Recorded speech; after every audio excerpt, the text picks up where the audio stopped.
ஆத்ம வித்யா யோகாவின் ஆன்மீக நறுமணம் ஆக்கம் பெறும் நம் மனம். மனசு பாரமாக இருந்தால் உடம்பும் சேர்ந்து வலிக்கிறத என்னைக்காவது கவனிச்சிருக்கீங்களா? அது வெறும் பிரம்ம இல்லைங்க, நிஜம். நம்ம மனசில் ஏற்படுற நீண்டகால மனச்சோர்வு, டிப்ரெஷன், பதற்றமும், ஆங்ஸைட்டி உடம்புல கார்டிசால் என்கிற அழுத்த ஹார்மோனை பயங்கரமாக அதிகரிக்குதுங்க. இந்த கார்டிசால் அளவு தொடர்ந்து அதிகமாக இருக்கும்போது அது நம்ம நோய் எதிர்ப்பு சக்தியை மொத்தமாக குறைச்சிருது. இம்யூனிட்டி உடலோட ஹார்மோன் சமநிலையை கெடுத்து ஒட்டுமொத்த உடல் நலத்தையும் சீர்குலைக்குதுங்க.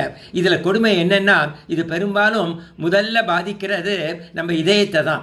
இதையே தான் எ மிஸ்மேனேஜ்டு மைண்ட் இஸ் இஸ் ஓன் எக்ஸிக்யூஷனர்னு ஆங்கிலத்தில் சொல்லுவாங்க. அதாவது சரியாக நிர்வகிக்கப்படாத ஒரு மனம் தன்னைத்தானே அழித்து கொள்ளும் ஆயுதமாக மாறிவிடுகிறது. ஆனால் வாழ்க்கைங்கிறது எல்லோருக்கும் ஒரே மாதிரி மென்மையாக இருக்கிறது இல்லையே.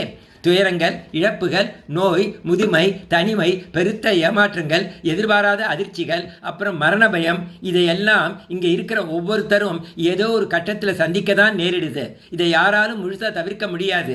ஆனால் இந்த கசப்பான உண்மைகளை அப்படியே ஏற்றுக்கிட்டு தைரியமாக வாழ்க்கையில் முன்னோக்கி செல்ல நமக்கு ஆன்மீக அறிவு ரொம்ப உதவுதுங்க. அது மன அழுத்தத்தை கணிசமாக குறைக்குது.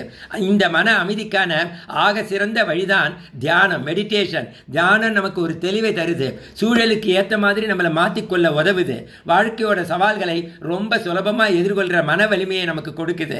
சுவாமி விவேகானந்தர் சொன்னது போல, the calm executive power comes from meditation. ஒரு செயலை அமைதியாகவும் பேர் அதிகாரத்தோடும் செய்வதற்கான ஆற்றல் தியானத்திலிருந்து தான் கிடைக்கிறதுங்கிறாரு.